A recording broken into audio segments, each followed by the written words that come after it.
こんにちは、レベッカです。ですね、先日渓谷をドローンで撮影しに行ってたんですよ。で、なんか左右に崖みたいなのが切り立ってて、でその間に川みたいな湖みたいなのが水があって、でそこプールみたいになってて、そこを泳いで遊ぶみたいな、そういう場所なんですけど、そこ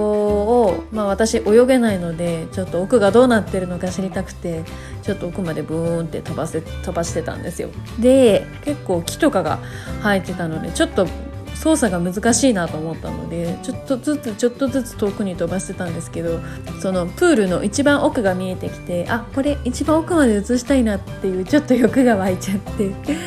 奥まで行ったんですけど、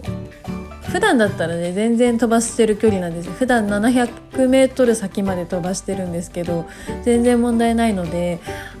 今回は100メートルくらいだし大丈夫だろうなと思ったら、突然画面が真っ暗になって、どうしたの？待って何が起こったのと思って、操作不能になっちゃったんですよ。でもうカチャカチャいじって見てるんですけど、もうなんか何も動かなくなって、結構私もう冷や汗タラタラで、もうすっごいパニックになっちゃったんですよ。でそしたら強制帰還モードになって、ボーンって勢いよくこっちに向かってきてるっぽかったので、ちょっと一安心と思ったら、すごい勢いでこっちに帰ってきてるってことが分かって、でそんな速さで帰ってきたらどっかのその崖にぶつかるのは目に見えてたんですよね。通信が復活したんですよ。で復活した時にはもう目の前が木みたいな状態で、やばいと思って、その強制帰還モードを止めるボタンを押したんですけど、間に合わなくて木に激突しちゃって、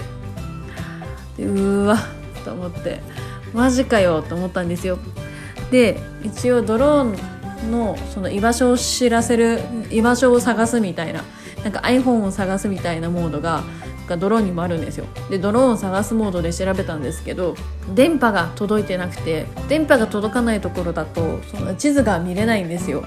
地図見れるんですけど、周りが白黒になってて、きちんとした地形は見えないので、色分けされてないので、どこに落ちてるんだかが全然全く分からなくって、もう絶望的だなと思ったんですよ。で一生懸命取りに行ったんですけど、何せ崖なので、崖の上からなんかちょっとずつ降りるんですけど、もうめっちゃ90度みたいな感じなので、めちゃめちゃ怖いんですよ。で降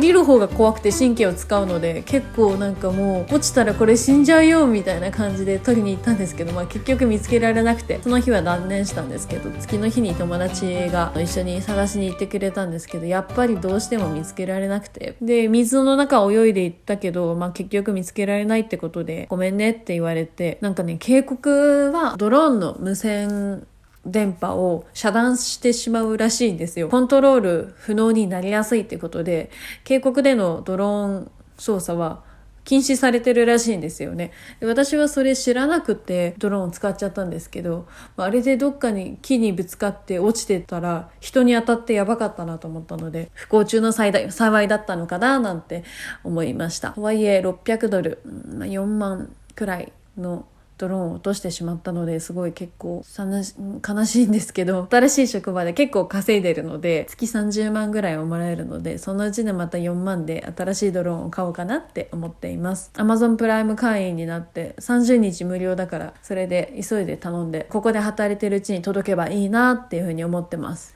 でもこの動画で何を言いたいのかっていうと、渓谷ではドローンを飛ばすなっていうことです。木が生い茂ってるところとか、視界が良好ではないところでは絶対飛ばさないようにしましょう。で自分の見えてる範囲内でしか飛ばさない。今回はね、ちょっと崖がねくねくね曲がってたので、それでちょっと奥になった時にその岩で遮断されちゃったので、もう絶対に自分の見える範囲でしか使わないっていうのに意識していこうと思いました。皆さんもドローンを使う時はぜひそういうのを気をつけていただければなと思います。今後もまた新しいドローンが手に入ったら素敵な動画を作っていく予定なので、ぜひ応援のほどよろしくお願いします。レベッカでした。バイバーイ。